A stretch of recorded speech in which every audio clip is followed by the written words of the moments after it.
kita menyiapkan tentunya menyiapkan diri untuk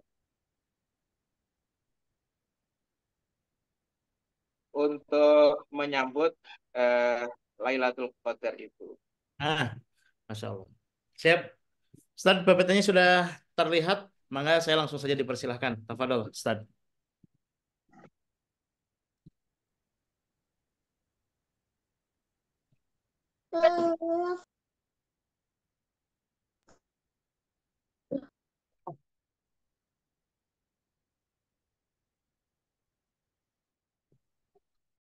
Ustaz Herfi. Nah,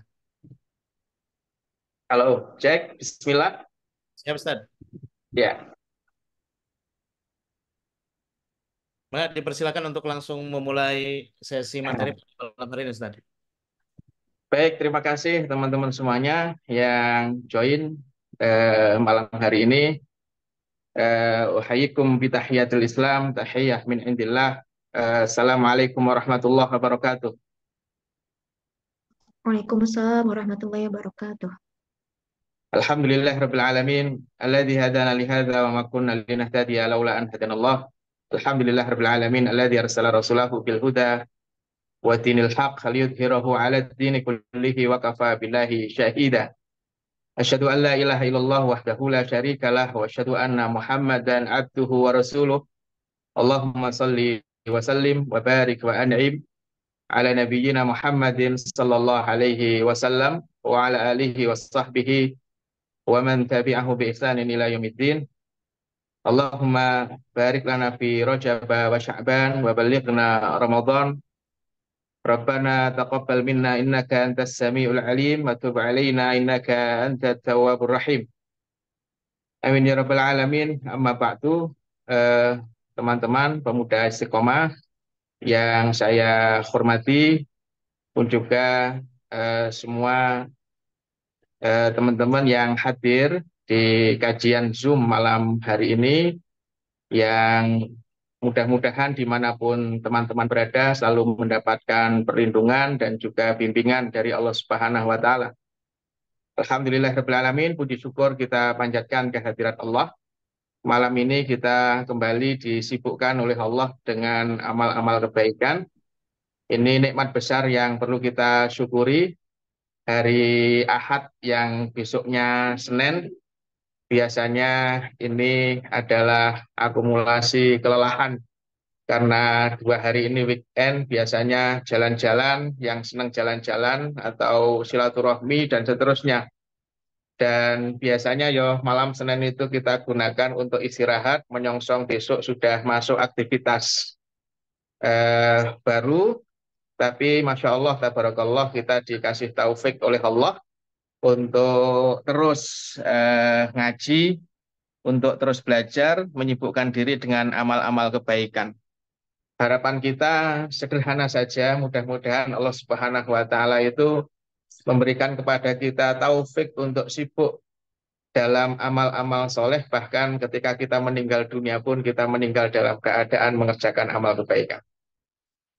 Teman-teman yang dimuliakan Allah Subhanahu wa Ta'ala, saya ucapkan terima kasih kepada teman-teman panitia yang menyelenggarakan kajian, rangkaian kajian yang panjang beberapa pekan, dan salah satunya adalah malam hari ini, dan memberikan amanah ilmu kepada saya untuk menyampaikan tema tentang Lailatul Qadar.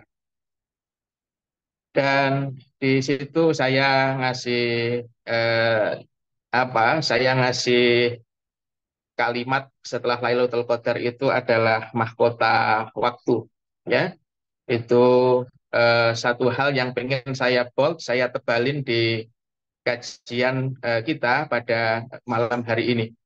Karena sebagaimana tadi yang saya sampaikan di awal ketika Kang Fahmi bertanya tentang apa urgensi kemudian menariknya tema tentang Lailatul Qadar itu, maka sebenarnya pembahasan tentang Lailatul Qadar itu adalah pembahasan yang hampir setiap tahun, bahkan bukan hampir, bahkan setiap tahunnya kita akrab dengan pembahasan ini, sehingga kita akrab dengan pembahasan itu. Dan perlu kita pahami juga kadang keakraban itu menjadikan sesuatu yang istimewa jadi biasa saja.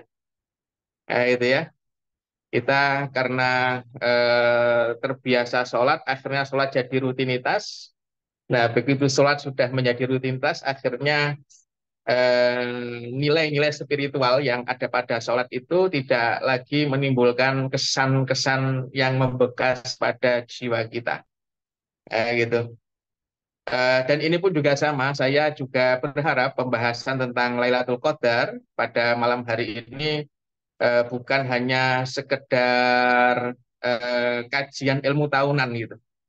Rutinitas ngaji tahunan tentang Lailatul Qadar tidak, tapi kita tentu pengen menghadirkan makna yang mendalam tentang Lailatul Qadar itu sehingga kita bisa menyiapkan fisik kita, jiwa kita, akal kita, dan tiga itu adalah kesatuan diri kita untuk mengoptimalkan karya dan amal ketika malam Lailatul Qadar.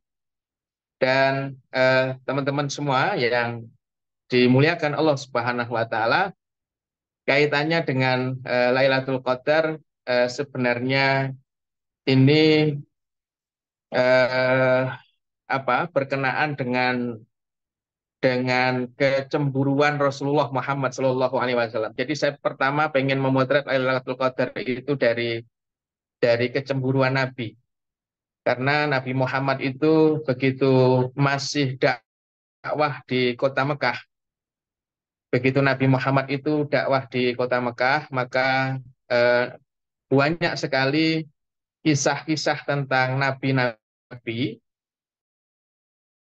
terdahulu yang Allah Subhanahu wa taala sampaikan di dalam Al-Qur'anul Karim.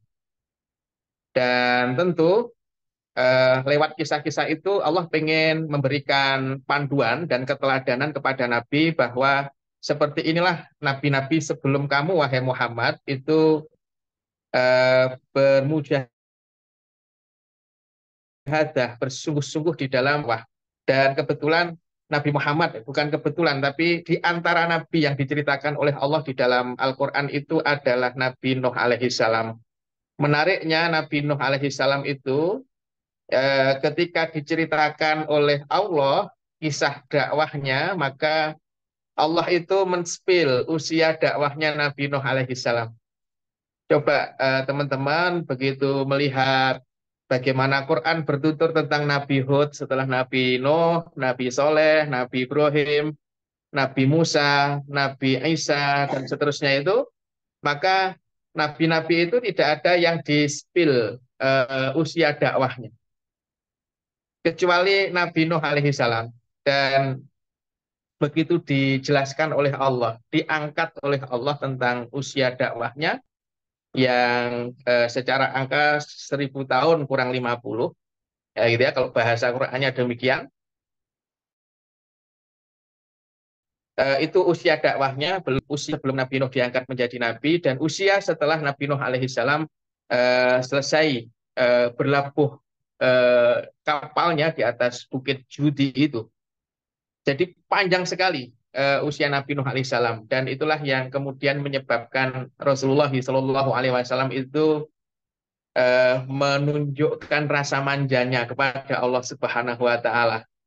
Kan gitu, kok enak banget ya Allah, Nuh usianya panjang, artinya Nuh itu di dunia bisa berlama-lama berjihad meninggikan kalimat-Mu.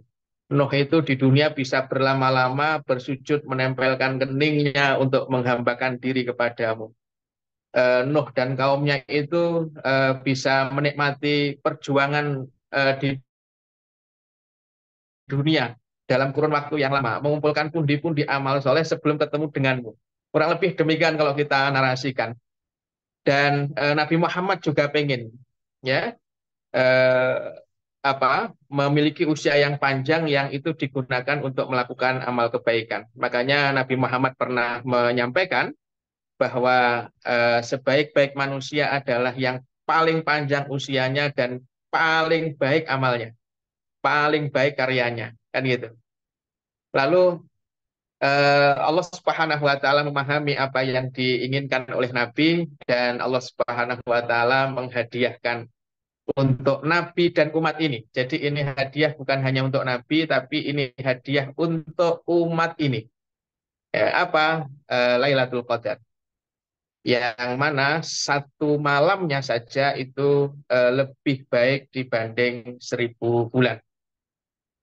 Dan itu yang Allah Subhanahu wa taala berikan kepada Nabi Muhammad. Jadi Lailatul Qadar itu sebenarnya awalnya adalah kekaguman Nabi terhadap panjangnya usia Nabi Nuh. Kemudian Nabi pun juga pengen punya usia yang panjang, sehingga bisa melakukan amal kebaikan, kan itu. Lalu Allah Subhanahu wa taala eh, memberikan kepada Nabi sesuatu yang lebih menakjubkan dibanding panjangnya usia dakwah Nabi Nuh dan kaumnya. Itu. Jadi kalau panjangnya usia dakwah Nabi Nuh dan kaumnya itu menakjubkan, maka Muhammad, aku kasih untukmu dan untuk umatmu sesuatu yang lebih menakjubkan daripada itu. Apa? Lailatul Qadar. Kan itu. Maka eh, eh, dari sekian panjang usia kita, ya, kalau kemudian kita mengukur, Nabi Muhammad bercerita usia umatku itu kan 60 sampai 70. Taruhlah biar gampang hitungnya usia kita 100 tahun. Ya, gitu ya. Kemudian kita balik usianya 12 tahun. Ya, itu. Usia 12 tahun artinya adalah bahwa kita itu melewati Lailatul Qadar, ya, selama kurang lebih 88 kali, dan setiap kalinya itu lebih baik dibanding 1000 bulan. Gitu. Jadi sangat banyak sekali akumulasinya kalau kita hitung. Sehingga kita kemudian saya menyebut bahwa Lailatul Qadar itu satu malam tapi dia menjadi mahkota usia kita. Kan gitu ya. Jadi dia menjadi mahkota umur kita. Mahkota masa yang Allah Subhanahu wa taala berikan kepada kita ketika kita hidup di dunia. Dan berikutnya saya ingin memulai dari kalimat Ibnu Rajab Al-Hambali tentang Lailatul Qadar. Maka beliau menyapa jiwa-jiwa manusia. Beliau mengatakan, wahai jiwa yang telah menyia-nyiakan usianya untuk meraih kefanaan. Kefanaan itu sebenarnya perkara-perkara duniawi. Ya, sudah perkara duniawi, nggak kita niatkan untuk kesuksesan kita di akhirat. Kalau mengejar duniawi tapi masih kita niatkan untuk kebahagiaan hidup di akhirat, contohnya kerja supaya tidak minta-minta, kerja supaya bisa apa, berjihad harta untuk meninggikan kalimat Allah, lah itu amal duniawi yang mendapatkan pahala ukhrawi. Tapi di sini ada manusia-manusia yang dia pure melakukan amal hanya amal duniawi saja dan tidak dia niatkan untuk kebahagiaan akhirat. Maka itu kata Ibnu Rajab adalah orang yang menyia-nyiakan usianya untuk meraih kefanaan. Jadi tiap hari sibuk dengan urusan dunia sampai lali akhirat dan bahkan tidak menggunakan dunianya itu untuk mendekatkan diri kepada Allah. Nah, itu perspektifnya Ibnu Rajab Al-Hambali adalah orang yang menyia-nyiakan usianya untuk meraih kefanaan. Kan itu ya. Jadi orang yang dia yang lelahnya, capeknya itu lebih banyak disebabkan karena mengejar dunia dibanding menyiapkan untuk kebahagiaan akhirat. Ya nanti coba masing-masing sebelum masuk Ramadan ini introspeksi, muhasabah diri, kira-kira selama ini yang banyak membuat kepala kita itu pusing, itu perkara agama atau perkara akhirat, atau perkara dunia, yang membuat kita susah tidur, itu ya, yang membuat kita kadang nggak nafsu makan, yang membuat kita kadang harus apa naik temperamen kita, harus emosi, harus marah gitu. Dan seterusnya itu kira-kira gara-gara kita itu kebanyakan sholat, kebanyakan baca Quran, kebanyakan dakwah, kebanyakan sedekah, atau gara-gara kebanyakan mengejar dunia dan lupa akhirat. Nah, kalau ternyata yang banyak menyebabkan kita, yang banyak menyebabkan kita itu perkara duniawi, maka kurang lebih kata Ibnu Rajab, kita termasuk orang-orang yang sudah menyia-nyiakan usia kita untuk meraih kefanaan. Kan itu. Kemudian beliau mengatakan, kejarlah segala yang tertinggal di malam Lailatul Qadar. Jadi sudahlah, ini bulan Sya'ban. Sebelum Sya'ban kemarin bulan Rajab. Sebelumnya, kita ukur ke belakang. Dari awal kita balik sampai kita hari ini. Kalau usia 25, yang sudah lewat berapa tahun? Kalau sekarang 30 tahun, tinggal ngitung. Yang sudah lewat dalam kesia-siaan berapa tahun? Kalau sekarang sudah 40 tahun, tinggal ngitung ke belakang. Yang sudah lewat dalam kesia-siaan berapa tahun? Maka Ibnu Rajab mengatakan, kejarlah segala yang tertinggal di malam Lailatul Qadar. Jadi walaupun kamu sudah melakukan kesia-siaan dalam waktu 25 tahun, 30 tahun, 35, 40, dan seterusnya, maka kamu bisa mengejar ketertinggalan itu dengan mengoptimalkan amal di satu malam. Kan gitu. Jadi kamu bisa mengejar semua ketertinggalan itu dengan mengoptimalkan amal kebaikan di malam Lailatul Qadar. Satu malam saja. Nanti akan terulang di tahun berikutnya. Manfaatkan itu. Terulang lagi di tahun berikutnya. Manfaatkan itu sampai kamu itu bisa menambal hilangnya waktu yang kamu gunakan untuk perkara-perkara yang sia-sia. Kemudian beliau mengatakan lagi, sungguh ia akan diakumulasikan dengan bilangan umurmu. Beliau mengatakan Lailatul Qadar itu akan diakumulasikan dengan usia kita. Jadi kalau tadi kita hitung tadi ada orang taruhlah usianya 100 tahun, balik usia 12 tahun. Kan gitu. Berarti dia melewati Lailatul Qadar itu selama 88 tahun. Nah, itu ya. Dan 88 kali maksud saya pengelewatan. Jadi dia 88 kali itu melewati Lailatul Qadar. Satu malamnya lebih baik dari 1000 bulan. Kan gitu. Kalau 1000 bulan itu akumulasinya adalah 84-an tahun. Maka 84 dikali 88. Kan gitu. Nah, berarti 84 dikali 88 ditambah 100 tahun usia kita. Jadi sangat panjang sekali. Jadi satu malam yang lebih baik dari 1000 bulan itu akan diakumulasikan, akan ditambahkan dalam bilangan usiamu. Jadi usiamu bukan lagi 60 tahun, bukan lagi 70 tahun, tapi bisa ribuan tahun. Gitu ya. Jadi bisa ya sekitar kalau kalau 80 kali eh, kalau 80 tahun, 84 tadi kali 88. Kalau 80 kali 80 itu aja sudah 3.600. Kan begitu ya? Itu aja sudah 3.600 tahun. Nah, itu. Jadi usia kita itu kalau 100 tahun itu berarti ditambah Lailatul Qadarnya sudah 3.600 tahun ditambah 100, jadi 3.700-an tahun. Itu yang 4 tahun dikali 88 belum saya hitung. Jadi sekitar 5.000-an tahun lah usia kita itu. Panjang sebenarnya gitu loh. Jadi bayangkan usia di dunia 100 tahun tapi ngitungnya 5.000 tahun. Nanti angka detailnya silahkan dikalikan sendiri. Gitu ya.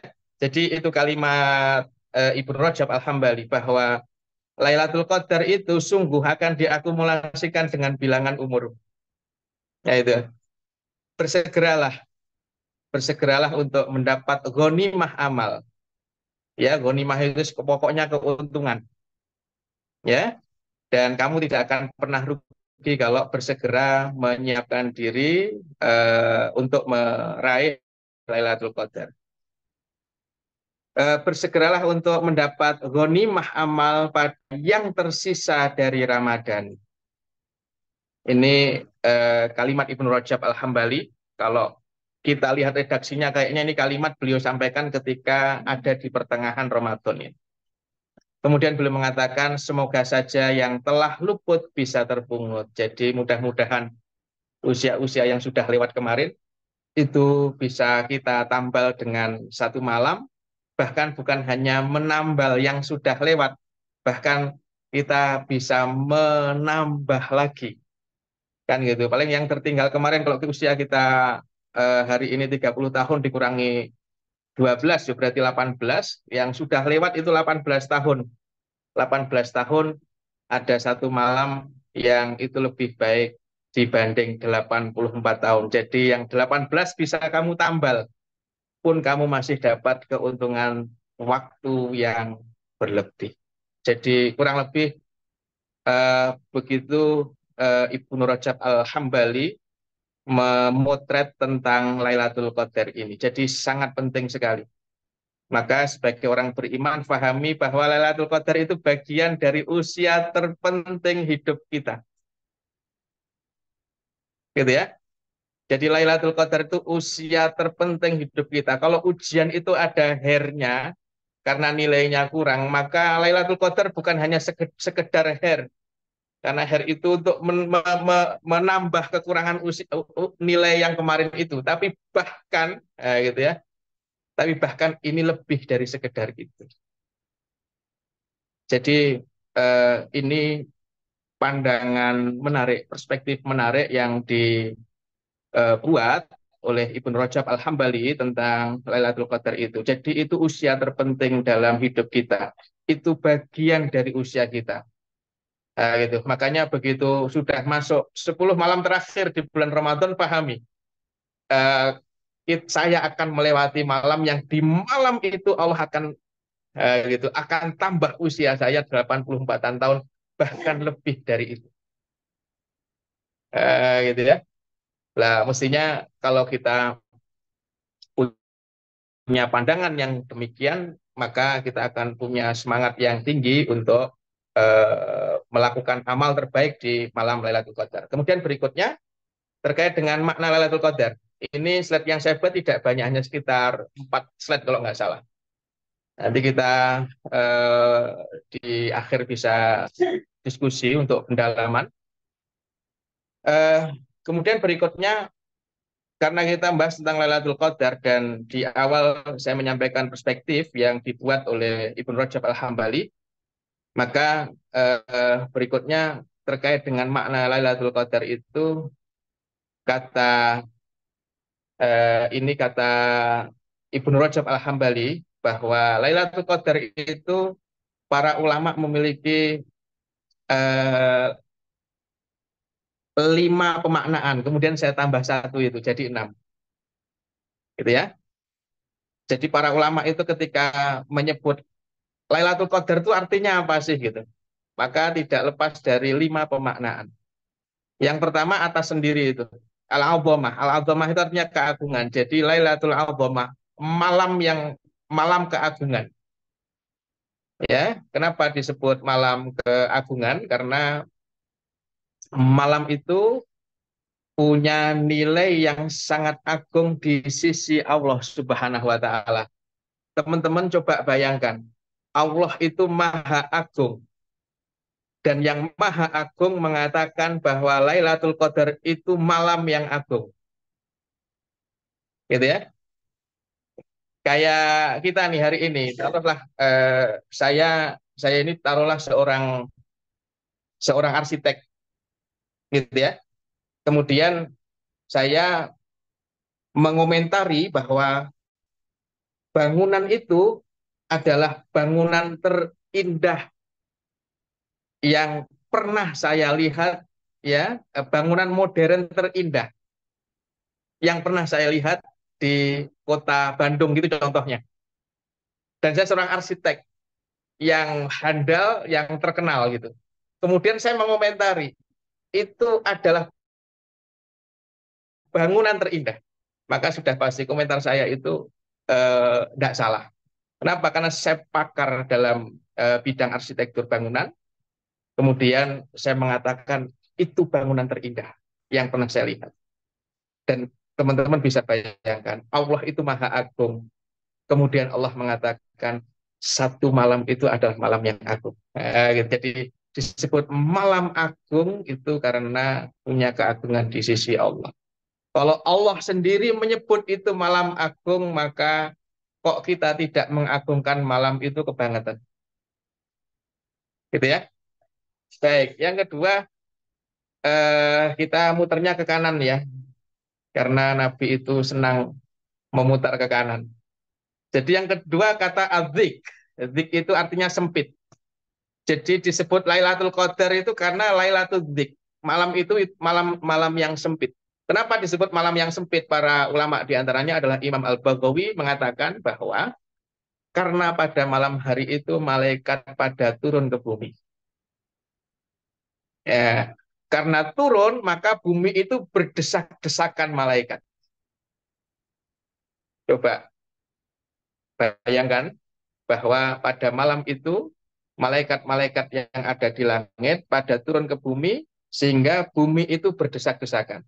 Teman-teman bisa bayangkan jumlah malaikat yang ada di langit sana. Nabi itu pernah mengatakan begini, At-totis sama wa huqqalaha anta itu.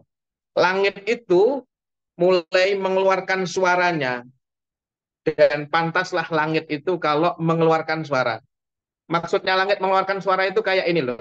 Kalau teman-teman mungkin duduk di kursi yang panjang, yang kursi itu bisa diduduki oleh 5 orang, kemudian kursi itu diduduki oleh 15 orang. Kemudian kursi itu agak reot gitu. Maka reotannya itulah yang mengeluarkan suara. Kan itu. Kenapa? Saking banyaknya yang duduk di atas kursi. Dan Nabi mengilustrasikan, langit itu mengeluarkan suara. Disebabkan, ya, dan pantas langit mengeluarkan suara. Kenapa? Karena tidak ada ruang sejengkal pun di langit kecuali ada malaikat yang berdiri, yang rukuk, yang sujud, yang berzikir, yang bertasbih, yang memuji Allah dan seterusnya. Jadi padat sekali langit 1, 2, 3, 4, 5, 6, 7 itu. Itu berita dari Nabi begitu. Nah itu. Kemudian itu turun ke bumi. Kan gitu. Kita ngerti lah bumi ini ya eh, sangat kecil sekali dibanding langit tentunya. Dan itu turun ke bumi dan mereka berdesak-desakan di bumi. Kayak gitu ya. Dan itu sebagian Allah sampaikan dalam Quran surah Al-Qadar, inna anzalnahu fi lailatul qadar wa ma adraka ma lailatul qadar, lailatul qadri khairun min alfi syahr, tanazzal malaikah. Malaikat-malaikat pada turun. Kan gitu ya. Dan itu berdesak-desakan. Sampai kapan? Sampai fajar terbit. Nah, karena berdesak-desakan malaikat itu, lo ngapain di bumi malaikat itu berdesak-desakan? Karena malaikat itu di bumi berdesak-desakan, yang mereka cari adalah orang-orang yang melakukan aktivitas ibadah. Kemudian Allah menambahkan waruhu fiha. Dan yang turun bukan hanya malaikat tapi juga ruh. Ruh di situ sebagian ahli tafsir mengatakan Jibril. Padahal Jibril itu ya malaikat. Makanya nanti di dalam kaidah tafsir ada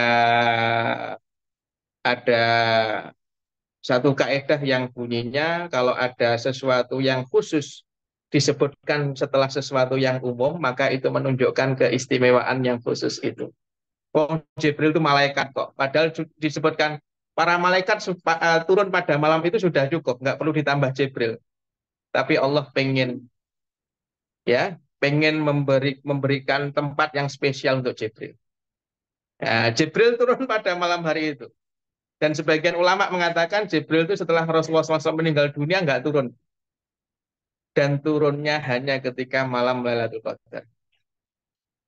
Kemudian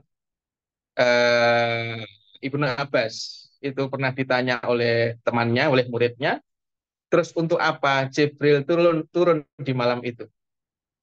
Nah, kita mengetahui bahwa Jibril itu tugasnya adalah menyampaikan wahyu Al-Quran kepada Nabi Muhammad.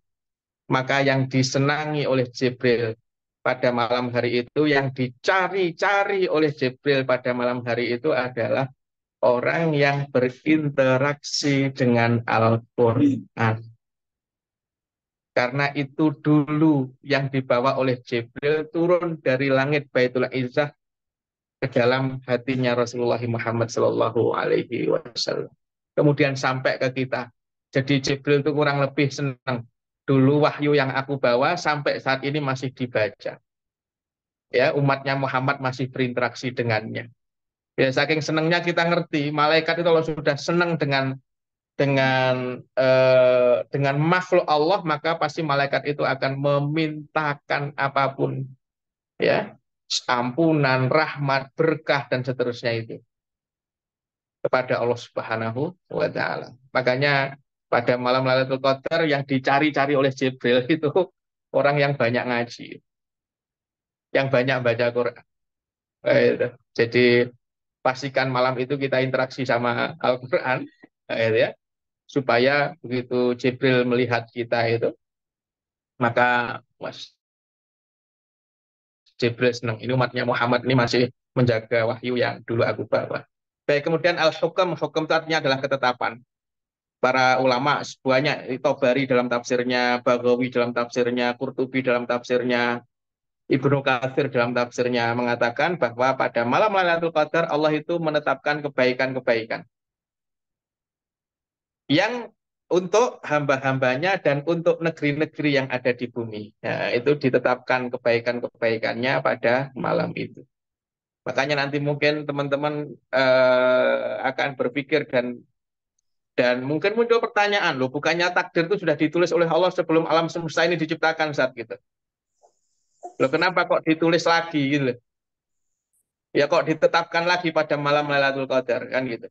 Maka pahami bahwa takdir itu sudah ditetapkan sebelum alam semesta ini diciptakan. Iya, iya. Akan tetapi karena yang membuat takdir itu adalah Tuhan. Kan gitu ya. Maka takdir itu memang dalam perspektif kita nggak bisa diubah.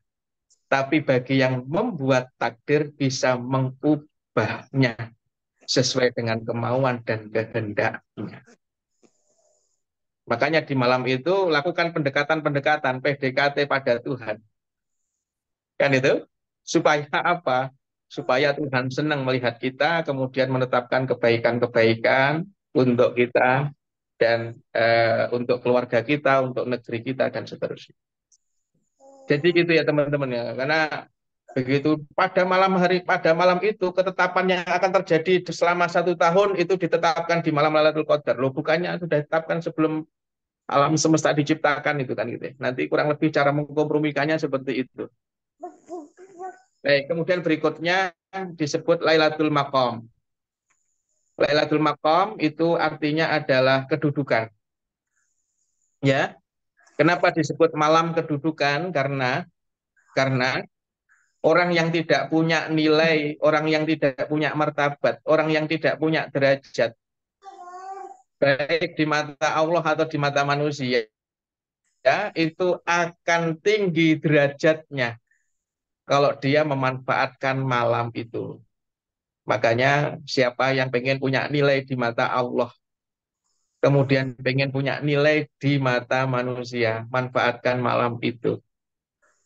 Siapa yang pengen punya kedudukan di hadapan Allah dan pengen punya kedudukan di mata manusia, maka optimalkan diri untuk melakukan amal kebaikan di malam itu. Gitu ya. Jadi itu disebut Lailatul Maqam, malam kedudukan, malam derajat. Karena orang-orang yang tidak punya derajat, orang-orang yang tidak punya kedudukan, kok dia memanfaatkan malam itu, maka dia akan Allah naikkan kedudukannya. Itu kemudian berikutnya yang kelima disebut Lailatul Qadar karena itu artinya adalah Lailatul Qimah. Qimah itu artinya adalah nilai. Kenapa? Ya, karena nilai Al-Quran yang Allah turunkan pada malam itu. Jadi dulu Al-Quran itu pertama kali diturunkan oleh Allah dari Lauhul Mahfudz sampai ke Baitul Izzah yang ada di langit pertama, itu pada malam Lailatul Qadar, kemudian dari langit pertama, Baitul Izzah itu dibawa oleh Jibril kepada Nabi Muhammad, diturunkan selama berangsur-angsur selama 23 tahun. Jadi turun pertama kalinya itu pada malam Lailatul Qadar. Dari Lauhul Mahfuz ke langit pertama atau langit dunia. Nah, karena bernilainya Al-Quran yang turun di malam itu, akhirnya malam itu disebut dengan malam Lailatul Qadar. Baik, kemudian yang terakhir adalah Lailah Mubarakah, malam yang diberkahi. Jelas kalau dia agung di sisi Allah, banyak malaikat itu turun, dan malaikat itu kalau datang pasti bawa barokah, bawa rahmat, ya, ketetapan-ketetapan baik ditentukan, ya, kedudukan tinggi Allah berikan, kan gitu ya. Dan juga eh, karena Al-Quran itu mulia, maka Al-Quran juga diturunkan di malam Lailatul Qadar itu, maka jelas malam yang isinya 5 hal ini pasti itu adalah malam yang penuh dengan keberkahan. Sehingga tidak ada satu detik pun yang ada pada malam itu yang loss dari keberkahan Allah Subhanahu wa Ta'ala. Setiap detiknya barokah. Kalau setiap detiknya barokah, kalau sudah masuk 10 malam terakhir, harus hitung-hitungan. Masa tak gunakan untuk perkara-perkara yang sia-sia. Jadi nanti akan mengubah cara pandang kita seperti itu. Baik, berikutnya.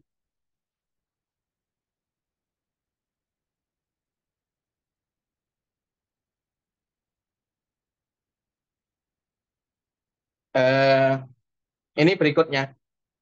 Terkait dengan bagaimana cara mendapat Lailatul Qadar. Kalau sudah ngerti Lailatul Qadar itu artinya apa, pentingnya kayak apa, kan gitu. Baru kemudian kita akan bahas. Terus gimana cara mendapat Lailatul Qadar? Saya ingin menyampaikan hadis yang diriwayatkan oleh Imam Bukhari dari Ibnu Abbas radhiyallahu anhuma yang berkata bahwa Rasulullah Shallallahu alaihi wasallam bersabda, ya, perhatikan ia pada 10 akhir Ramadan, di ke-9 yang tersisa, di ke-7 yang tersisa, di ke-5 yang tersisa. Baik, teman-teman semuanya, cara mendapatkan Lailatul Qadar berarti kita harus ngerti kapan Lailatul Qadar itu turun. Kan gitu ya? Karena harus ngerti kapan Lailatul Qadar itu turun, berarti nanti kemudian Nabi Muhammad itu mengerucutkan waktu terjadinya Lailatul Qadar. Dari setahun itu pokoknya Lailatul Qadar itu adanya di bulan Ramadan. Karena begini teman-teman. Jadi para ulama membahas kapan Lailatul Qadar itu turun, itu sampai para ulama itu punya 40 pendapat berbeda-beda. Kan gitu ya? Punya 40 pendapat yang berbeda-beda. Kapan turunnya Lailatul Qadar? Menurut Ibnu Rajab tanggal sekian, menurut Ibnu Abbas tanggal sekian, menurut Ibnu Mas'ud tanggal sekian. Ya.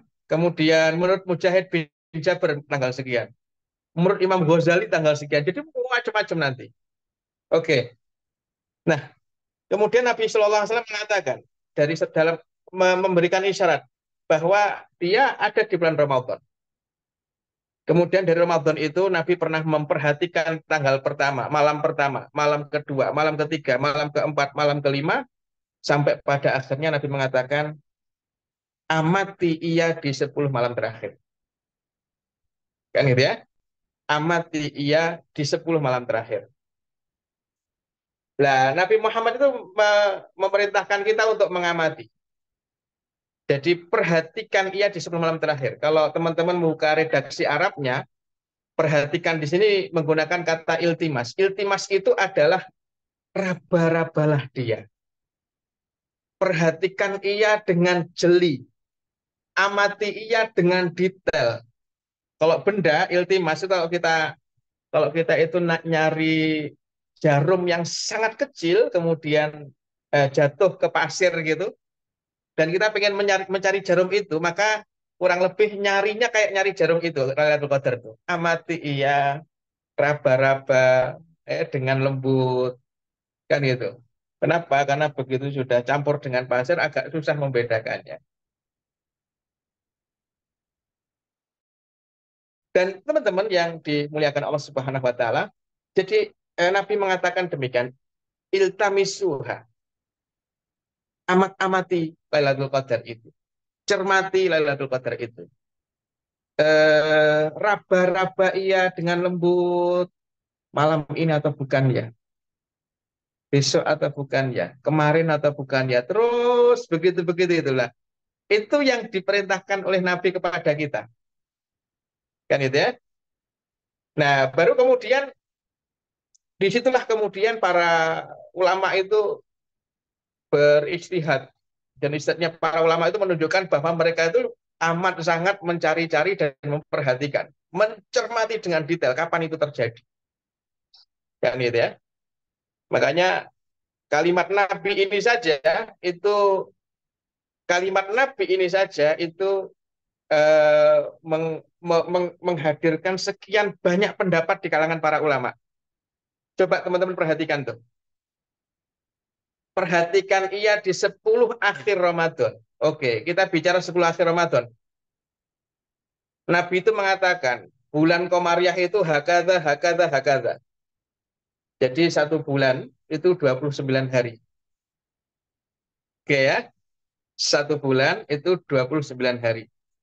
Kalau di tanggal 29, sore hari, hilal kok belum terlihat, atau tidak terlihat, maka berarti Ramadan pada waktu itu jatuhnya 30 hari. Oke. Dikata 10 hari terakhir, 10 malam terakhir bulan Ramadan itu saja, itu kita nggak bisa memastikan. Kenapa? Karena kalau Ramadan itu 29 hari, berarti memulainya dari tanggal 19. Malam 20, itu malam pertama. Kan gitu. Malam pertama dari 10 hari terakhir, dan malam pertama itu adalah malam ganjilnya. Cuma Ramadannya dia malam genapnya, karena malam 20. Bayangkan. Jadi itu saja. Ulama itu sampai ini bisa malam ke-20 itu adalah malam genap versi urutan hari di bulan Ramadan, tapi dia bisa ganjil berdasarkan malam pertama di 10 malam terakhir.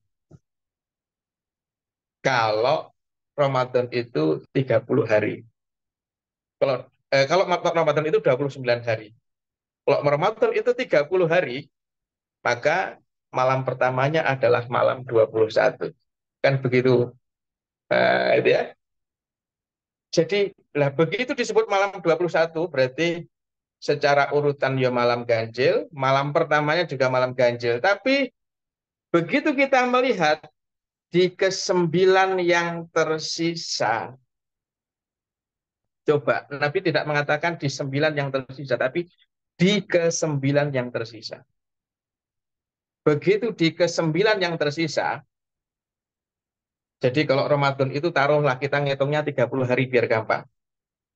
Oke, begitu Nabi mengatakan 10 malam terakhir berarti malam 21 itu. Oke, di ke-9 yang tersisa. Ke-9 yang tersisa itu sebagian ulama mengatakan itu kalau kita ngitungnya dari belakang, bukan dari depan. Jadi kalau dihitung dari belakang, maka malam ya, maka malam 30 itu adalah malam pertama, malam ganjilnya. Malam 29 itu malam kedua, genap. Malam 28 itu adalah malam ketiga. Malam 27 itu malam keempat. Lihat, dihitung dari depan, ganjil. Begitu kita ngitung dari belakang, genap. Oke, jadi kebayang ya teman-teman, kalau Nabi mengatakan, carilah ia dari 9 hari yang masih tersisa. 9 hari yang masih tersisa itu, para ulama sebagian mengatakan itu ngitungnya dari belakang. Jadi tidak kok ngitung dari malam 21, 22, 23, 24, enggak. Tapi ngitungnya dari belakang. Kalau ngitung dari belakang, berarti yang malam ganjil jadi malam genap, yang malam genap jadi malam ganjil. Makanya para ulama kemudian nggak bisa memastikan. Karena ini kalau kita hitung dari awal malam ganjil, cuma kita hitung dari belakang ini jadi malam genap. Nah, itu. Sehingga Teman-teman, saudara sekalian yang dimuliakan Allah Subhanahu wa taala, disinilah kemudian Ibnu Hajar Al-Asqalani mengatakan saking susahnya menentukan hari H, ya, menentukan hari H apa? Lailatul Qadar itu, maka maka sebenarnya yang mendapatkan Lailatul Qadar itu adalah yang melakukan iltimas. Jadi yang dia mencermati terus, mengamat-ngamati terus, memperhatikan terus, maka orang yang seperti itulah yang dapat Lailatul Qadar versinya Ibnu Hajar Al-Asqalani. Sehingga kalau toh kemudian pas malam hari itu dia tidur, ya karena ngantuk, mencermati, pas hari hanya tertidur ya itu.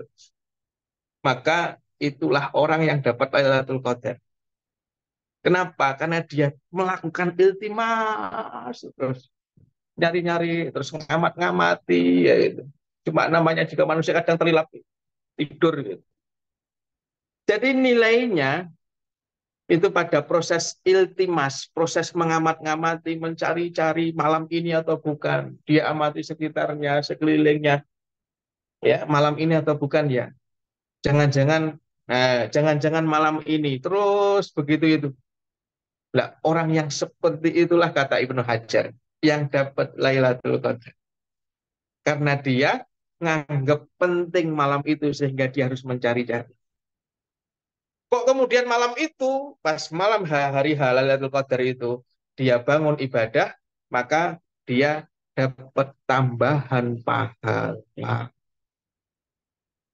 Sehingga nanti mungkin muncul pertanyaan, Ustaz, itu Lailatul Qadar itu setiap tahunnya hanya untuk orang-orang tertentu atau untuk semuanya? Nah, disinilah kemudian para ulama mengatakan, ketika para ulama itu membahas begini. Jadi, mana yang lebih utama, malam Isra Mi'raj atau malam Lailatul Qadar? Maka para ulama mengatakan malam Isra Mi'raj itu adalah malam yang paling utama bagi Rasulullah. Tapi malam Lailatul Qadar itu malam yang paling utama bagi umatnya Rasulullah. Maka yang dapat ya semua umat Nabi Muhammad yang melakukan proses iltimas, memperhatikan, mencermati, menunggu-nunggu, menanti-nanti, gitu ya, mengerahkan semua potensi, kan gitu, diskusi sana, diskusi sini, minta petunjuk kepada Allah, ya Allah, ya kan, tolong engkau kasih tanda, kalau malam ini Lailatul Qadar, ya Allah, kalau pas malam Lailatul Qadar, tolong engkau berikan aku taufik untuk bisa melakukan amal kebaikan.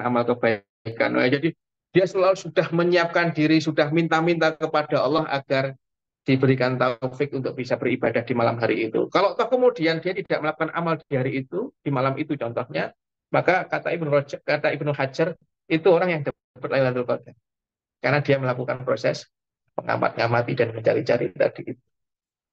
Oke, gitu ya. Makanya dilakukan para ulama itu tadi iltimas, nyari-nyari itu. Sehingga nanti tentu teman-teman sudah familiar dengan kaedah yang dibuat oleh Imam Ghazali. Kalau Ibnu Abbas itu memastikan Lailatul Qadar itu malam 27. Nah, itu. Kenapa? Nanti ada analisanya itu. Ada yang mengatakan enggak. Ibnu Mas'ud mengatakan dia lebih sering terjadi di malam 23. Nah, gitu. Ada yang mengatakan kalau malam ganjil ketemu dengan malam Jumat itu. Nah, jadi macam-macam analisa-analisanya. Nah, Imam Ghazali punya analisa yang menarik itu. Beliau mengatakan kalau hari pertama bulan Ramadan itu adalah hari Ahad dan hari Rabu, maka Lailatul Qadar itu di malam 29. Tapi kalau hari pertama bulan Ramadan di bulan Senin, maka Lailatul Qadarnya akan terjadi di malam 21. Kan, gitu. Dan kalau awal Ramadan terjadi di hari Selasa dan Jumat, maka Lailatul Qadarnya ada di malam 27. Gitu. Kemudian kalau awal Ramadan di hari Kamis, maka Lailatul Qadarnya di malam 25, dan kalau awal Ramadannya hari Sabtu, maka Lailatul Qadar akan terjadi di malam 23. Itu kaedah-kaedah yang itu sebenarnya observasinya Imam Ghazali. Dia ngamati tahun ini Ramadan hari apa. Kemudian dia cocokkan 10 malam terakhir itu kira-kira terjadi yang mendekati ciri-ciri malam Lailatul Qadar itu kira-kira malam keberapa. Kemudian beliau tuliskan karena beliau itu kan eh, punya punya kegemaran mengamati, meneliti, menganalisa gitu. Jadi sebenarnya itu analisa, hasil analisanya Imam Ghazali. Walaupun kalau kita cari dalilnya ya enggak ada. Kan, tapi itu bagian dari proses iltimasnya Imam Ghazali. Proses mengamat-ngamati, mencari-cari, menentukan, meraba-raba gitu. Dengan seksama, dengan hati-hati, pelan-pelan dan seterusnya. Jadi itu ya teman-teman ya. Jadi yang dapat Lailatul Qadar versinya Ibnu Hajar Al Asqalani itu adalah yang melakukan proses memperhatikan kapan ya itu yang dapat. Baik, walaupun nanti yang kalimatnya Imam Ghazali itu juga bisa dibantah. Terus kita menentukan malam 21, malam 22, malam 23 dan seterusnya itu. Kalau kemudian kita ngitungnya dari belakang kan malam itu menjadi malam yang gitu, malam yang genap bagi versi ulama yang menentukan kalau yang menghitungnya dari belakang, dari malam dari 30 ke malam 21, ke malam 29, 29 ke malam 28, 28 ke malam 27 dan gitu seterusnya. Baik, jadi intinya kap harus kita ngerti, dan pendapat para ulama ada 40 pendapat. Maka yang akan dapat Lailatul Qadar itu bukan yang tadi ya, bukan eh, yang dapat Lailatul Qadar adalah yang melakukan proses pencermatan, penelitian, pengamatan tentang kapan terjadinya Lailatul Qadar itu. Baik, ini yang terakhir, apa sikap terbaik di malam itu, teman-teman semuanya? Saya menyampaikan satu hadis saja terkait dengan sikap terbaik di malam itu, ya. Karena pokoknya ada memang pokoknya melakukan amal soleh. Ya kamu sholat, ya kamu sholat, sholat, kamu baca Quran, kamu mau sedekah ya sedekah. Pokoknya semua amal kebaikan yang dilakukan di malam itu semuanya baik. Gitu. Tapi kita bicara tentang sikap terbaik di malam itu. Apa? Ini kalimat Nabi kepada Aisyah. Yang Aisyah itu pernah bertanya kepada Nabi, wahai Rasulullah, kalau aku mendapati satu malam Lailatul Qadar, maka apa yang harus aku lakukan? Lalu Nabi mengatakan, ucapkan, Allahumma innaka afuwun tuhibbul afwa fa'fu anni. Ya Allah, sesungguhnya engkau itu maha pemaaf, engkau mencintai maaf, maka maafkanlah aku. Nah, itu. Dan kemudian berikutnya di 3 kalimat di bawah itu adalah kalimatnya Ibnu Rajab Al-Hambali. Beliau mengatakan bahwa gitu ya, bahwa sikap terbaik di malam itu adalah sikap kita mengakui semua kesalahan dan kekurangan kita, lalu kita meminta maaf kepada Allah. Gitu. Kenapa? Beliau membuat alasan nih. Ibnu Rajab Al-Hambali mengatakan, karena orang yang mengenal Tuhan, meskipun telah melakukan amal baik yang sangat banyak, tapi dia selalu melihat amalnya kurang sempurna. Maka yang dia lakukan adalah minta maaf kepada Allah yang sudah menyuruhnya beramal. Jadi kalau Allah itu nyuruh kita untuk beramal baik, lalu kita melihat amal kita itu kurang, maka kita minta maaf kepada Allah ya yang sudah nyuruh kita untuk melakukan amal kebaikan dan kita kurang sempurna dalam mengerjakannya. Kemudian selanjutnya beliau menambahkan, orang yang tahu dirinya memiliki banyak dosa, maka ia malu untuk minta ridhonya Tuhan. Dan tujuan terbesarnya di malam itu adalah dia pengen minta maaf kepada Tuhan. Jadi orang yang tahu dirinya banyak dosa, banyak salah, banyak kekurangan, itu malu untuk minta ridhonya Tuhan. Boleh nggak minta ridhonya Allah? Ya boleh. Tapi ini babnya bab etika. Secara etika dia malu. Wong banyak kesalahan kok minta ridho. Nah, itu. Kalau banyak salah maka tujuan terbesarku di malam yang paling istimewa dalam hidupku itu adalah meminta maaf kepada Tuhan. Kemudian poin ketiga beliau mengatakan semakin hamba mengenal dirinya, semakin ia melihat dirinya ada di posisi ini. Posisi apa? Posisi sebagai hamba yang tidak sempurna dalam menjalankan amal ketaatan. Maka kalau sudah masuk malam-malam terakhir di bulan Ramadan, karena diduga kuat salah satu dari 10 malam itu turun Lailatul Qadar, maka pastikan di setiap malamnya kita itu memposisikan kita di hadapan Allah sebagai hamba yang penuh dengan dosa, ya, penuh dengan kekurangan-kekurangan. Itu ya. Maka kalau mata kita itu nggak pernah nangis karena takut kepada Allah, jangan sampai di 10 malam terakhir itu kita tidak melakukan proses menangis di hadapan Allah karena kekurangan-kekurangan kita. Kan itu ya. Buat apapun yang bisa membuat kita nangis untuk mengakui kesalahan kita di hadapan Allah. Ya. Kalau toh kemudian kita tidak bisa apa bahasanya.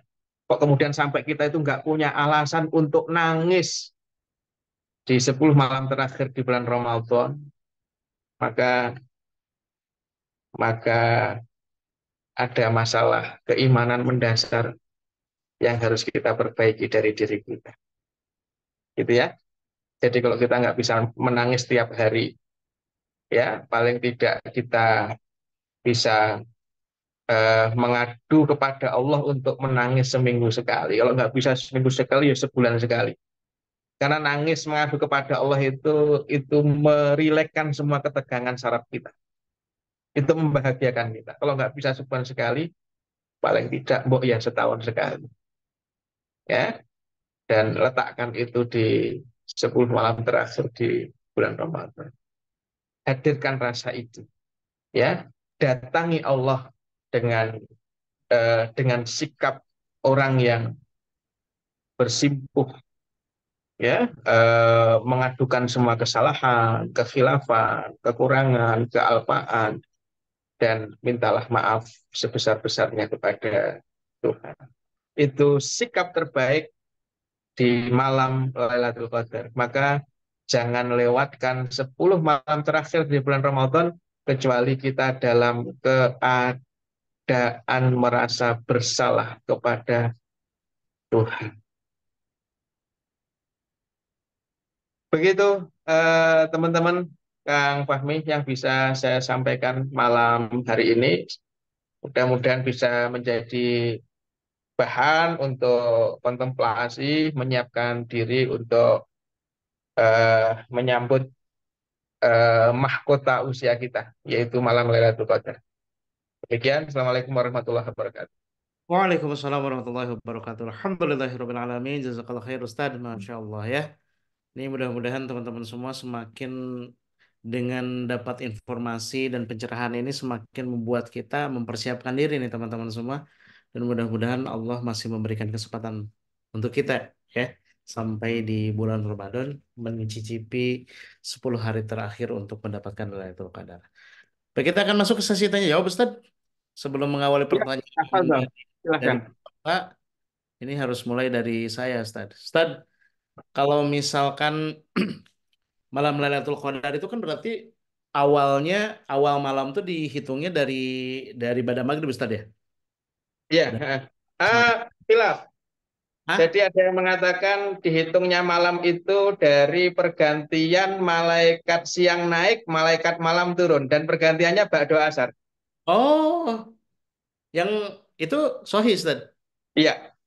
Oh, sure. Baru. Jadi, jadi, Kang Fahmi, kalau antum buka hadis ada malaikat ta'akub, malaikat yang bergantian. Jadi Hmm. ba'da subuh itu malaikat malam naik, Hmm. malaikat siang turun. Ba'da asar, malaikat siang naik, malaikat malam turun. Jadi perannya udah beda gitu, Ustaz ya. Ah, Nah, siap, siap, ini siap. dari asar. Siap, siap.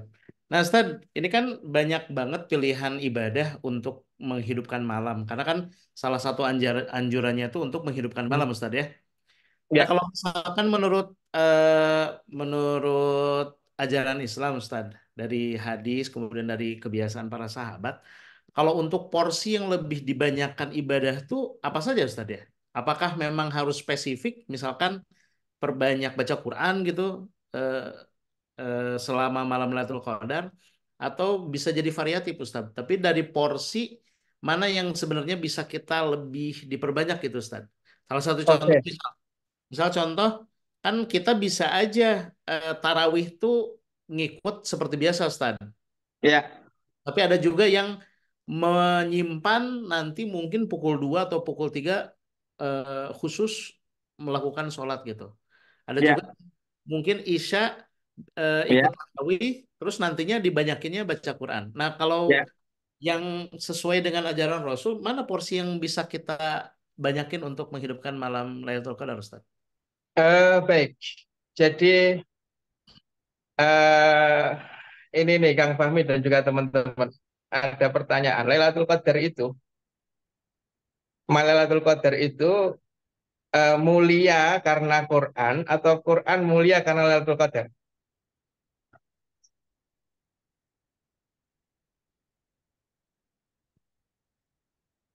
Ramadan, saya tak luasin dikit. Ramadan itu mulia karena Allah turunkan Quran di dalamnya, atau Quran itu mulia karena bulan Ramadan?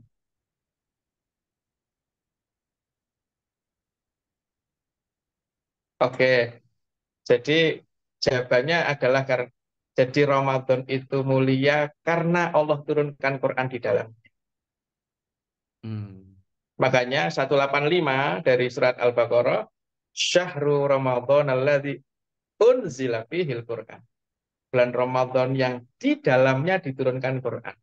Ketika bicara Lailatul Qadar, inna anzalnahu fi lailatul qadar. Sesungguhnya kami turunkan Quran di malam Lailatul Qadar. Jadi istimewanya karena Quran. Nah, oke. Bukan Quran istimewa karena itu. Oke. Jadi amal nomor satu itu Quran. Nah, oke. Oke.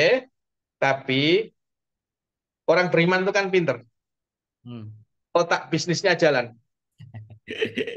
Ya. Hitung-hitung, Ustaz ya. Kalau kalau otak bisnisnya nggak jalan, maka dievaluasi lagi, diperbaiki lagi keimanannya. Orang beriman itu kreatif-kreatif. Oke, Kang Fahmi, Ya, Ustaz. nangkep ikan itu ada berapa cara? Banyak, Ustaz. Oke, ada banyak cara. Ada yang mancing, Oh, ada yang jala, ya. kemudian ada yang pakai apa itu? Kalau di kampung saya dulu namanya basangan tuh. Jadi kayak bambu dianyam, Rangkap kemudian gitu di ya, dalamnya Ustaz? dikasih pakan, kemudian nanti ikan masuk tapi dia nggak bisa keluar lagi tuh. Iya, iya, iya. Oke, jadi cara nangkep ikan itu kan banyak. Oh, Oke ya. Nah, kurang lebih begitu sudah 10 malam terakhir, karena satu dari malam itu akan ada Lailatul Qadar, maka siapkan perangkap sebanyak-banyaknya, buat ya kreativitas untuk melakukan. Jadi kita memang, kalau ya, kita hanya duduk di atas sajadah kita. Kita hanya duduk di atas di dalam masjid waktu kita etikaf. Tapi pada saat itu ada sedekah, ada jaring sedekah yang sedang kita lemparkan. ada jaring zakat yang sedang kita lemparkan, atau ada jaring amal kebaikan apalagi bantu orang, bantu ini. Tapi untuk melakukan itu kan gitu, kita kan nggak mesti ke sana ke sini dan seterusnya.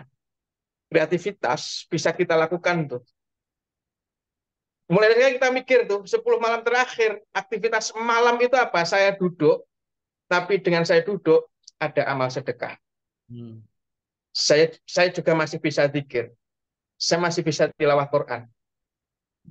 Saya masih bisa berkontemplasi untuk merenungi ya eh, tugas-tugas kehambaan yang Allah berikan kepada saya seperti apa. Oke.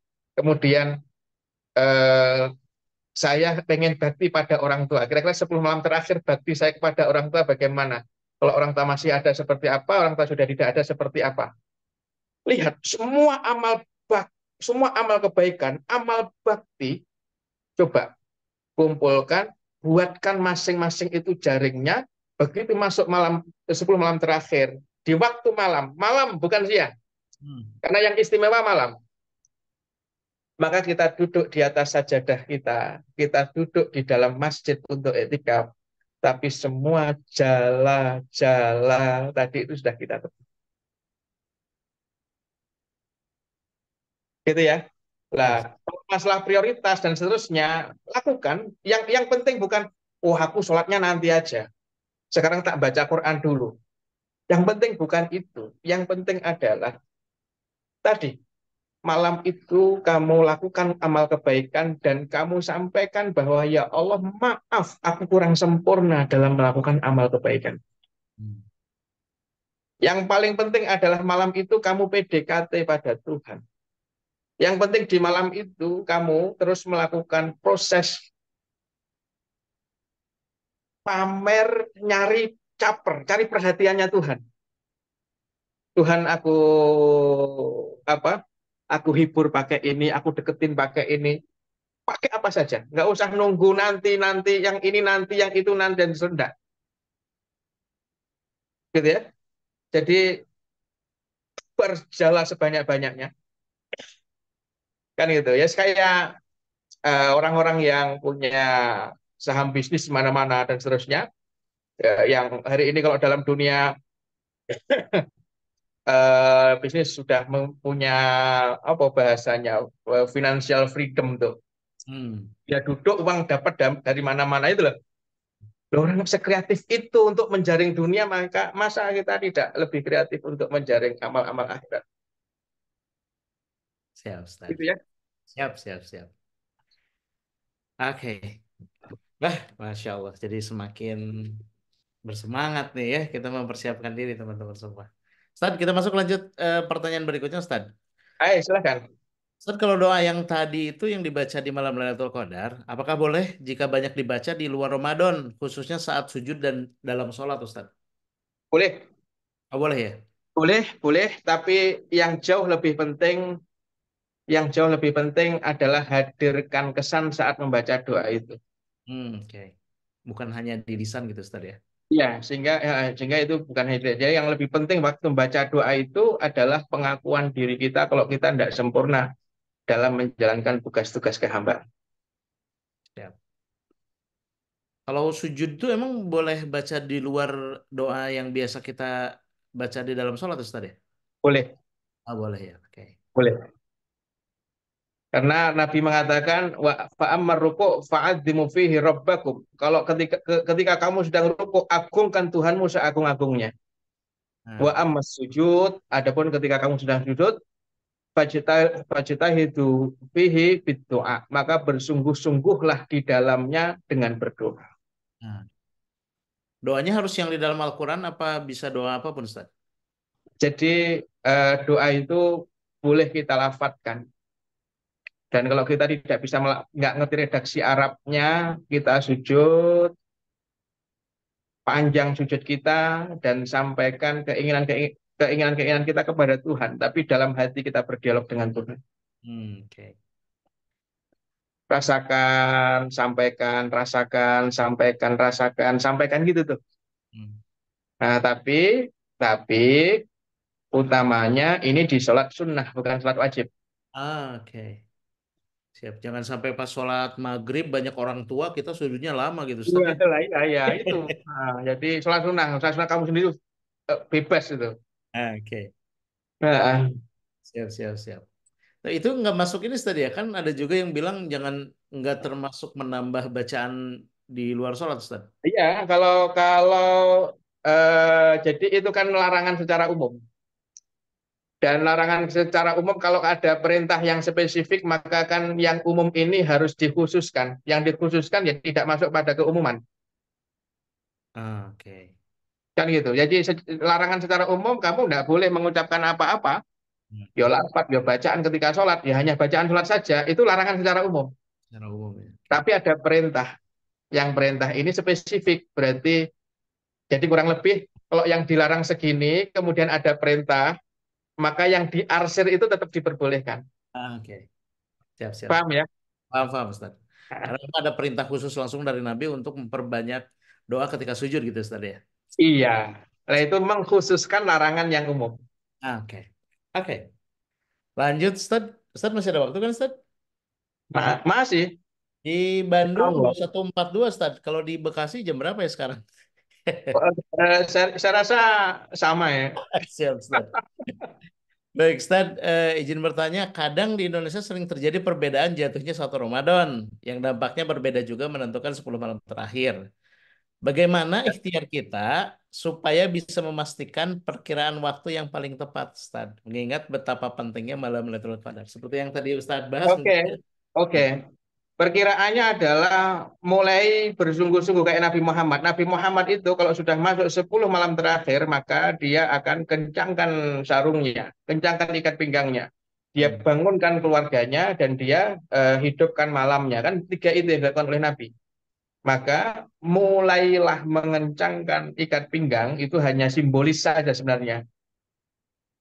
Itu saya simbolis saja itu. Sebenarnya ya mulai bersungguh-sungguh kamu itu. Nah itu ya kalau kita yang kedua, taruhlah kita yang kedua, nggak ngambil yang penentuan pertama itu. Jadi ada yang tanggal, taruhlah ada tanggal 11 kita ngambil tanggal 11 gitu. Nah, maka mulailah dari tanggal 19 versi kita. Hmm. Jadi Kan begitu. yang masuknya yang versi kita yang sudah kita pilih gitu, Ustaz ya. Iya. Siap. Mm-mm. Karena begitu kita meragukan, wah aku tak menggabungkan dua-duanya aja deh gitu. Tak Biar jalan mulai dari tanggal 17 ya gitu contohnya. Lah itu berarti kamu memasuki Ramadan dengan keraguan, bukan dengan kepastian. Dan nggak boleh loh. Kalau kamu ngambil yang kedua, kamu harus yakin itu. Jangan-jangan yang kemarin yang benar itu nggak boleh, ragu kamu berarti. Dan Oke. nggak boleh membangun ibadah di atas keraguan. Jadi ketika memilih harus benar-benar yakin gitu, Ustaz ya. Ah, iya. Heeh. Siap. Tapi yakinnya yakin, tapi jangan nyalah-nyalahin yang berbeda. Beda lagi loh ya. Betul, Kadang kita saking yakinnya gitu loh. Itu efeknya adalah nyalahin yang berbeda. betul, Ustaz. Apalagi sampai nyalahin Lebaran. Kok Lebaran, kok saum di Lebaran masih saum gitu kan? Yang ini kok buka yang lain masih saum kan? Malah jadi nyalahin satu keluarga lagi, Ustaz. Siap, Tad, ini ada yang mau nanya langsung, Kang Dika? Boleh, mangga silahkan. Ya, Ah, silahkan. unmute, silahkan. Bismillah, Ustaz, izin bertanya. Sebenarnya ada dua pertanyaan, Ustaz. Pertama terkait mengajar malam Lailatul Qadar. Eh, Ya, jelas ya? Jelas, jelas. Untuk sebagai pemuda masjid, untuk pemuda tersebut kan diamanahi juga untuk melayani jamaah, sehingga ketika khususnya di malam Lailatul Qadar, untuk hmm, interaksi, untuk muhasabah itu porsinya jadi berkurang, Ustaz, Sedikit. Oke.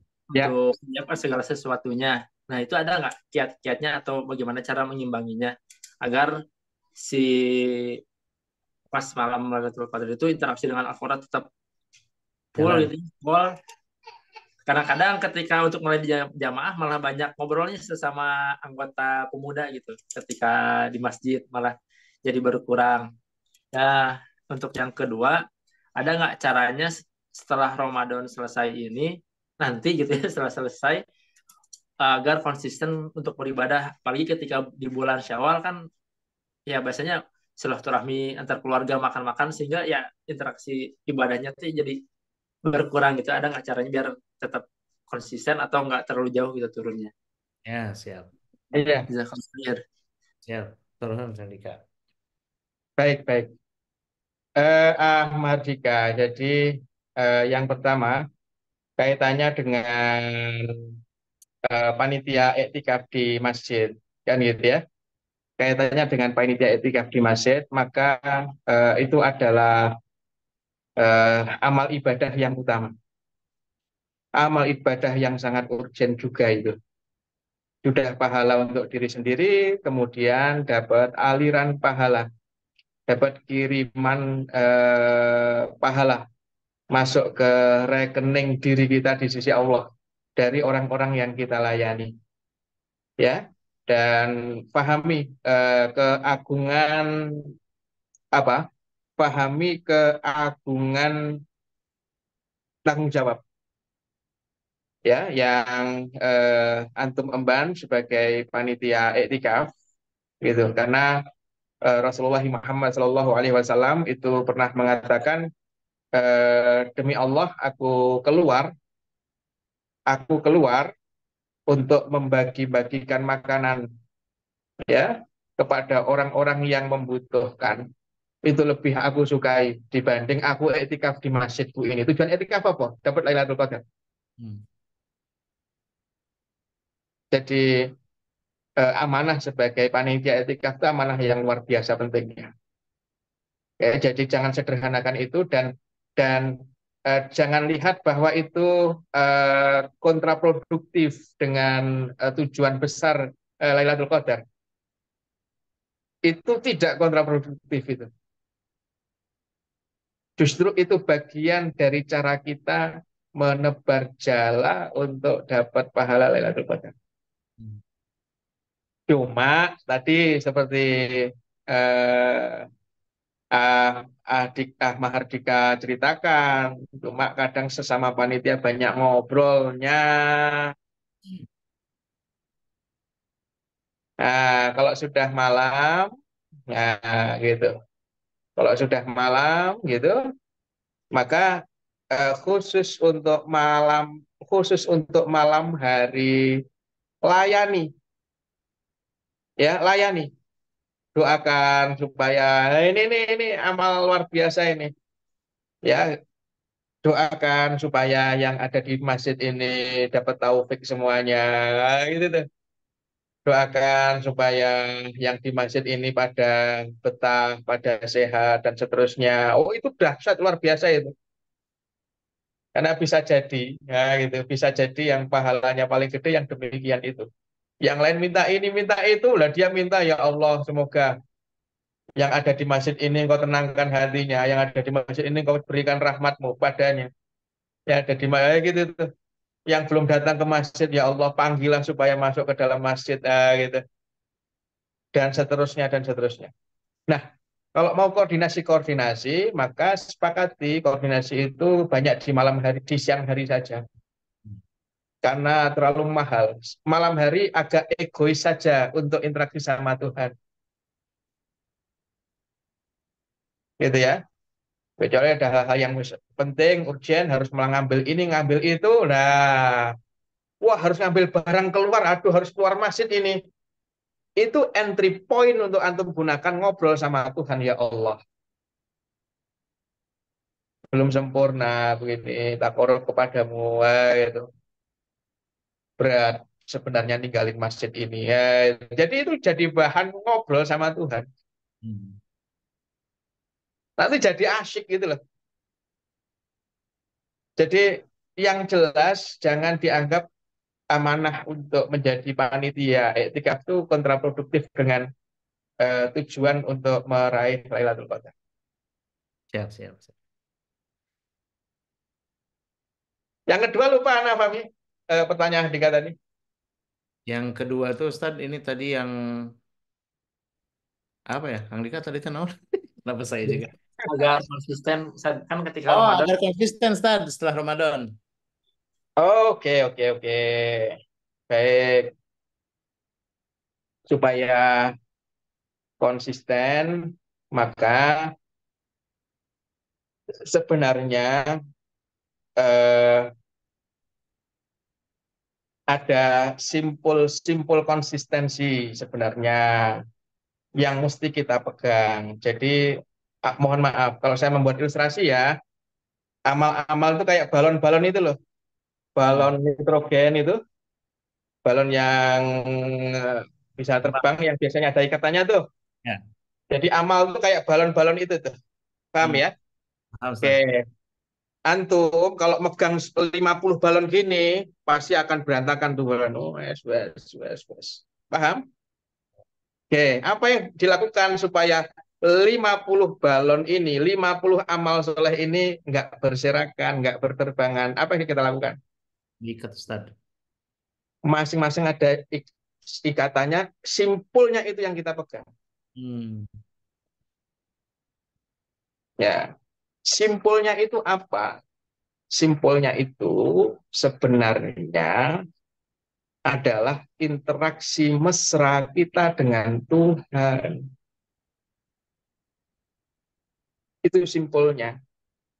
Itu yang harus kita rawat. Bahkan kita masuk di bulan Syawal, keluar dari bulan Ramadan.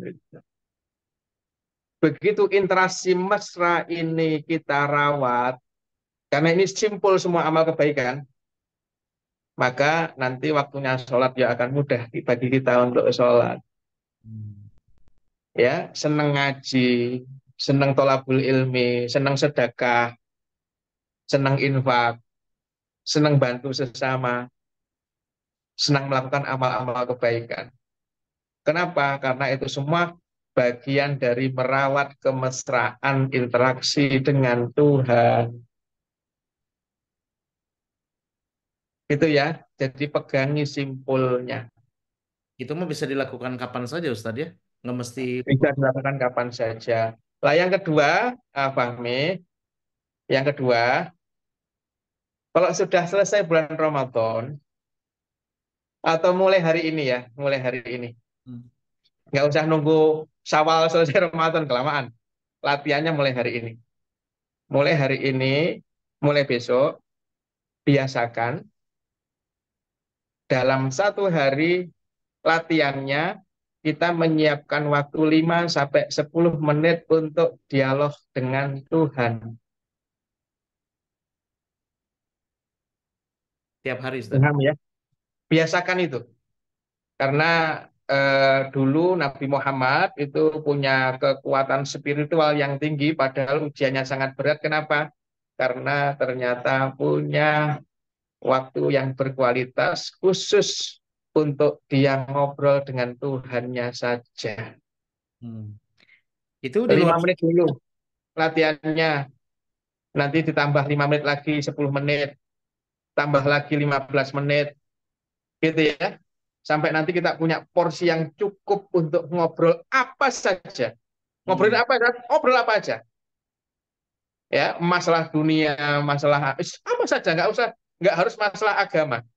Oke. Nah, kalau saya pernah, saya sering cerita di kajian-kajian tuh, coba lihat Nabi Zakaria itu ketika ngobrol sama Tuhan ngobrolin apa itu? Robini wahanal atmu minni, ya Allah, ya Tuhanku yang maha baik kepadaku. Tulangku sudah lemah nih, rambutku juga sudah putih menyala. Bayangkan Nabi ngobrol sama Tuhan, temanya ngobrolin tulang sama rambut tuh. Gitu loh, ngobrolin uban sama Allah tuh. Jadi biasakan tuh, Mahardika, mulai besok. Mulai besok. Ya, itu sisipkan waktu dari 24 jam itu 5 menit saja untuk ngobrol sama Tuhan. Di luar sholat sama zikir kita. Hmm. Di luar itu. Ya, Ya. kalau biasa zikir pagi, di luar zikir paginya. Biasa zikir sore, di luar zikir sorenya. Sholat 5 waktu, zikir setelah sholat, di luar itu. 5 menit saja. Siap. Nanti nambah 10 menit. Kalau sudah nikmat, 15 menit. Saya yakin insya Allah depresi-depresi, stres, dan teman-temannya dan geng-gengnya itu insya Allah akan pergi dari jiwa kita. Masya Allah. Kita ada waktu terbaik nggak sih, Ustaz? Pagi, siang, malam Nggak, gitu? Nggak ada ya? nggak, nggak. Siap-siap. Wah, ini challenge nih buat teman-teman 58 orang yang hadir hari ini. Selain Ustadz berarti 57 ya. Ini harus memulai challenge. Kita mulai besok Ustadz ya. Kita coba Ya, 5 menit pertama. 5 menit me time dengan Tuhan kita. Yap. Ya ini jarang banget Ustadz. Kita ngobrol, kita maksudnya komunikasi sama Allah paling beres sholat aja gitu ya. Sama malam-malam. Iya, Lepas sholat. komunikasi sama Allah ketika sholat. Kalau kita ingat, cuma masalahnya begitu sholat yang diingat tetap dunia. Iya betul. Ketika ke masjid, bukan kebesaran yang punya rumah itu yang kita ingat, kebesaran dunia juga yang kita ingat gitu loh. Ustadz. Jauh diri kita, makanya paksakan diri kita waktu di luar sholat 5 menit saja dulu. Konsisteni itu, Siap. Apapun diceritakan gitu Ustadz ya. apapun diceritakan. Ah, asik nih. Nggak punya duit, kemudian punya harus bayar hutang, oh apa saja. Bahkan tadi itu ya Allah rambutku udah putih, umurku udah 40, kayak gitu contohnya. Jadi apa aja, obrolin aja sama Tuhan ini, enjoy, enak gitu. Jujur aja, jujur. Wong kita bohong pun, wong Allah itu tahu segalanya kok. Ya kalau pengen dunia, jujur aja ngomong sama Allah pengen dunia. Siap, siap, siap. Masya Allah. Stad ini masih ada 2 pertanyaan, tapi waktu kita habis nih, Stad. Gimana, Stad? Ya berarti jangan dilanjutkan karena habis. Ya, Stad. Stad, menutup pertemuan hari ini, apa kira-kira yang bisa kita simpulkan, Stad? Baik, eh, saya tak merangkai, butuh saya minta waktu 2 menit aja untuk merangkai semuanya ya. Ya, Stad. Teman-teman semuanya yang dimuliakan Allah, pahami bahwasanya kita itu adalah langit yang Allah Subhanahu wa taala turunkan ke bumi untuk sebuah tujuan. Dan kata Imam Ghazali, tujuannya adalah untuk berbisnis di bumi. Tapi bisnis yang menguntungkan saat kita kembali bertemu dengan Allah. Kemudian Allah itu ngasih modal kepada kita. Dan modalnya adalah usia. Modalnya adalah waktu. Oke? Dan waktu yang Allah berikan kepada kita di dunia ini tidak lama. 60 tahun, 70 tahun, 80 tahun, 90 tahun. Ya, Nabi Nuh itu usianya 1.500 tahun. Tapi Nabi Nuh itu ya, kalau sampai sekarang itu sudah lebih dari 5 milenium. Jadi di dunianya saja dengan di alam barzakhnya sekarang Nabi Nuh itu sudah lama di alam barzakhnya dibanding hidup di dunianya. Belum di akhiratnya. Hidup kita di dunia yang 60, 70, 80 dibanding sehari di akhirat itu paling hanya sepersekian menit, hanya sekian detik. Kalau toh sedih sebenarnya juga hanya sedih sekian detik. Kalau toh senang di dunia juga hanya senang sekian detik. Oke, kemudian Allah itu sayang sama umatnya Nabi Muhammad, kemudian memberikan waktu yang di waktu itu adalah waktu untuk mentop up umur kita, untuk mentop up usia kita. Dan top up itu ya akan menambah. Bayangkan kita usia 100 tahun berarti 88 dikali 80 88 kali 88 84 tahun dikali 88 kali. ditambah 100 tahun. Itu usia kita ditambah Lailatul Qadar. Jadi di depan kita nanti sebentar lagi akan masuk bulan Ramadan, ya. Di dalamnya ada waktu untuk mentop up usia kita. Jangan lewatkan waktu yang sangat mahal, mahkota usia kita itu. Demikian, terima kasih. Assalamualaikum warahmatullahi wabarakatuh. Waalaikumsalam warahmatullahi wabarakatuh. Alhamdulillahirrahmanirrahim. Masya Allah. Jazakallah khair kepada Ustadz Herfi. Luar biasa. Ini aktivitas saya hari ini lumayan padat, Ustadz. Cukup rada melelahkan gitu ya. Tapi mendengar pembahasan ini semakin membuat saya menjadi semakin bersemangat, Ustadz. Dan Insya mudah-mudahan Allah. teman-teman semua bisa benar-benar mempersiapkan diri untuk bisa menyambut bulan suci Ramadan dengan penuh kekhusyuan dan kesungguhan ya.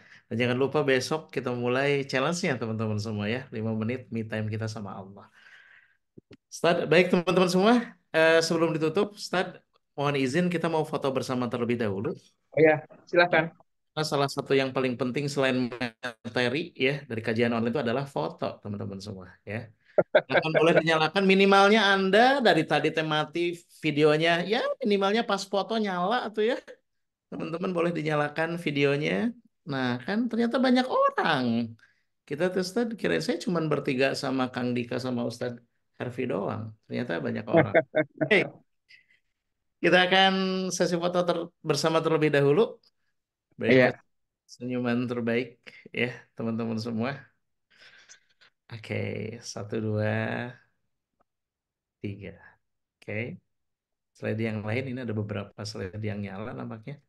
Boleh dinyalakan yang lainnya. Oke, satu, dua, tiga. Oke.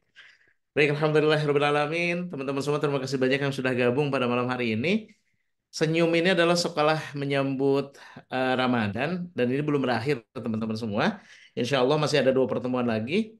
Yang pertama ada hari Ahad pagi offline, itu Ustadz Indra Ambia, dan nanti penutupannya ada online oleh Ustadz Asep Sobari, teman-teman semua. Dan teman-teman boleh dibantu kalau ingin membantu dakwah kita boleh disupport ya dengan cara boleh ditampilkan teman-teman panitia support dakwahnya. Nah, silahkan untuk berinfak mensupport kegiatan-kegiatan kita di sini ya.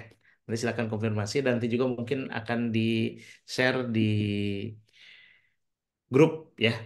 Demikian teman-teman semua kajian senyum kita pada malam hari ini. Dan kita tutup saja pertemuan hari ini dengan membaca hamdalah, istighfar, dan kifaratul majelis. Alhamdulillahirabbil alamin. alhamdulillah.